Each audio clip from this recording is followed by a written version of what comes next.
it's a really good question, because I have exactly the same feeling, because my background is environmental sciences and natural medicine, and I'd never heard of it on the environmental side. I'd heard of vetiver as an oil on the other side, but didn't really know how well it was used. And I think it's because of my background that I've been able to join up the dots.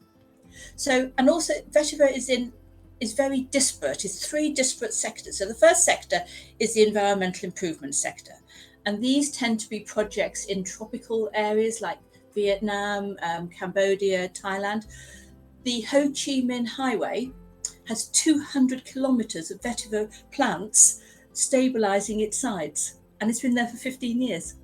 Way better than walls or gabions or anything like that. So, but they're very local.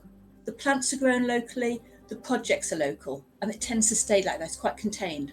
Now, the second sector is the perfume industry. So 85 to 90% of perfumes and aftershaves have vetiver in them.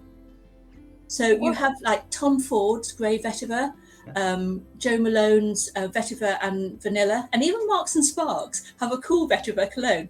But the big names, Eau Sauvage and Guerlain, all have vetiver in them. And that's because vetiver is what's called a base note. So it's a very deep, warm aroma, and it's very stable. It isn't volatile, it doesn't fly away. And perfumers love it because it's a fixative. So all the other florals, spices and citrus aromas that perfumers use are all held together by vetiver. It's quite extraordinary. So most of the vetiver oil for perfume comes from Haiti and Réunion.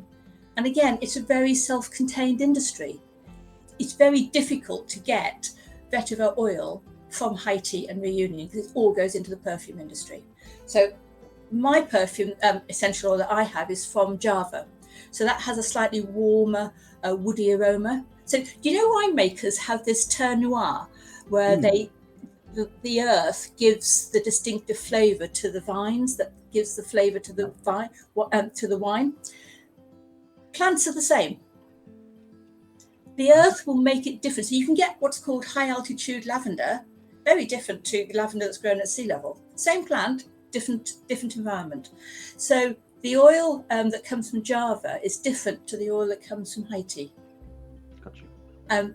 Still beautiful, but different. And it's now used a lot in aromatherapy. So that's the middle sector.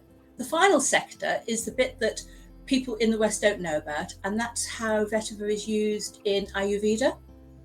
So it's used in Ayurveda because it's, on my chart here, you've got its relaxation, it's for relaxing, it boosts the immune system, it's anti-inflammatory, it's antioxidant, has antioxidants in, and Ayurveda use it for their pitta dosha, which keeps the body cool. And in India, in the summer, everybody drinks vetiver as a kuss.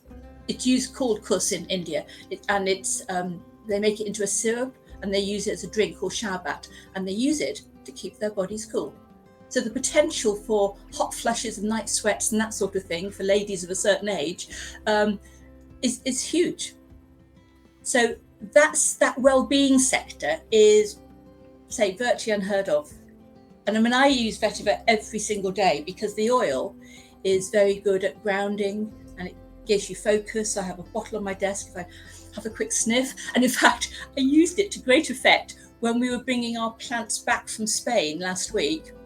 Sitting in customs at Bilbao, oh boy, did I need my vetiver oil. Anybody watching me was thinking, what is she doing? Just sat there sniffing away, but keeping very, very calm.